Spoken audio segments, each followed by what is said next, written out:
high school graduation, and we had a youth lock-in. During the lock-in, everyone was supposed to sign purity contracts.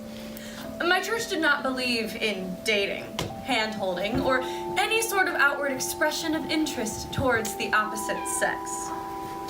Since it was the night before my graduation, I asked if I could sleep for a bit in the back aisle. They let me. At some point, one of my guy friends ended up falling asleep in the same aisle as me. A week or so later, I was pulled into a meeting with my pastor and my youth pastor. I had been accused of making out with the guy, although we were surrounded by people and I had never even kissed anyone before. I had been in this church since I was 10 years old, and the pastor was like a second father to me.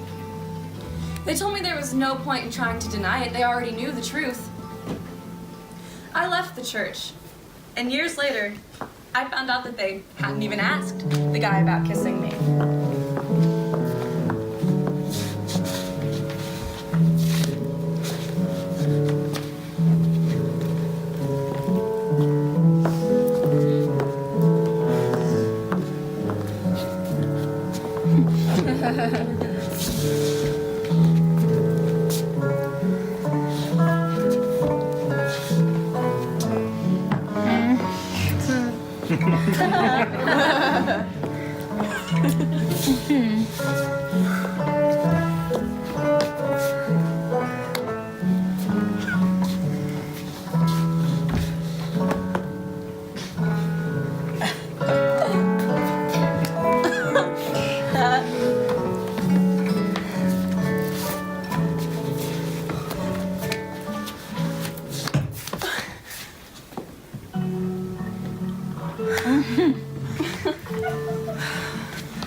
Junior year of college, I was taking a marriage class at my conservative school.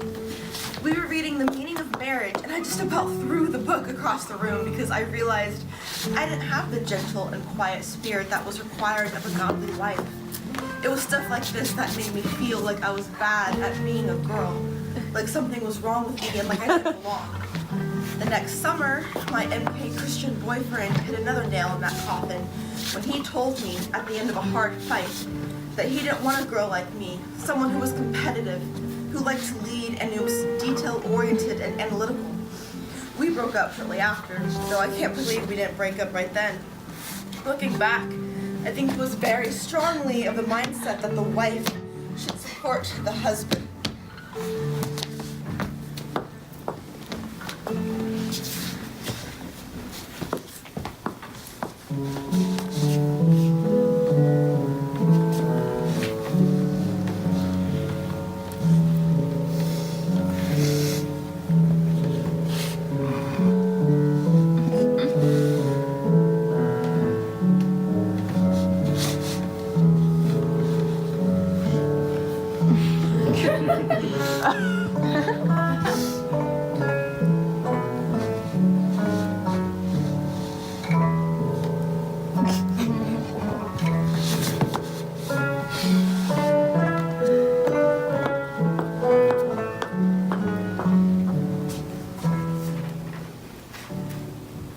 As a newly married youth associate pastor, I was publicly prayed over that I would submit to my husband at all things.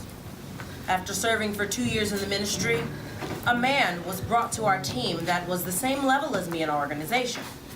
Both of us were married and had no children, but he earned $10,000 more than I did, and when I asked why I had never received a raise, I was told he has a family to support.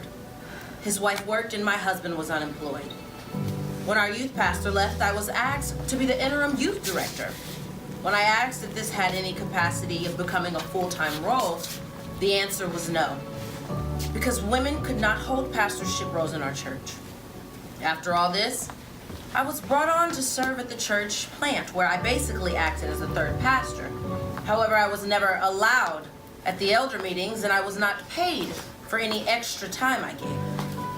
The last straw at this church was after I stopped teaching.